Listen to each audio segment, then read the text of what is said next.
If we made a new holy book today, what would it look like?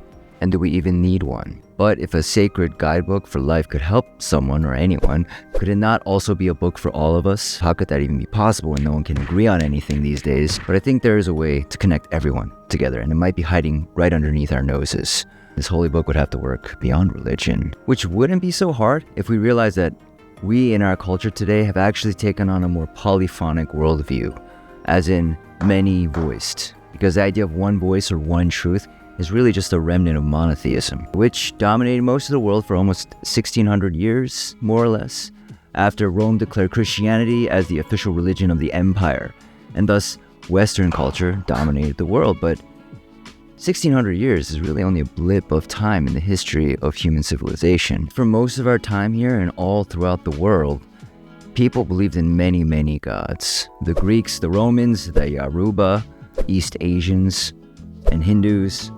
And these days, people, they even worship ideas, exactly the way they're really only supposed to be worshiping gods. If you do, you treat those with more money as if they're smarter or more sophisticated or somehow better humans, but you already know way too many counterexamples in your own life to know that that can't be true, because you've met a lot of rich, a-holes. Yet people still unconsciously have this bias. They have it with beauty, with intellect. But do those things fully define the value of a human being? The author, David Foster Wallace, once said during a commencement speech, "In the day-to-day trenches of adult life, there is actually no such thing as atheism. There is no such thing as not worshiping. Everybody worships. The only choice we get is what to worship.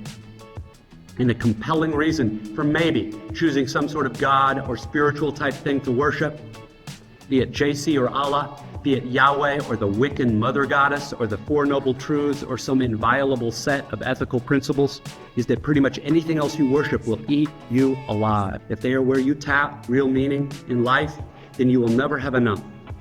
Never feel you have enough. It's the truth." So what is being spiritual? Exactly. Well, to me, it just means that you have this deep internal understanding that everything exists together in this one moment, and therefore everything is connected. If that's too hard to grasp, you can look at it from a biological standpoint, because if you go far back enough genetically, you'll find that we are related to the plants, the bacteria, all life that exists on the planet.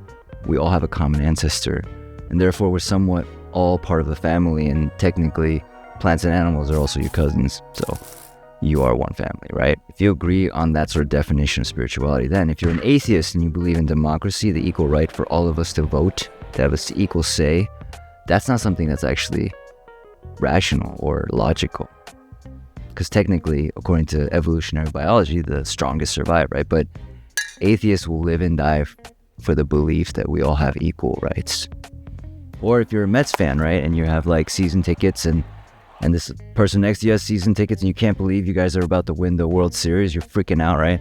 And but then you find out the person next to you is going through a bad divorce, and then you offer your place for them to stay as long as they need to get back on their feet after the game, right? And then they live with you for 6 months, and they get back on their feet, and their life is transformed, and you have this like eternal bond because you're Mets fans, and you realize you're one, and it didn't matter that wasn't really the most logical thing to do.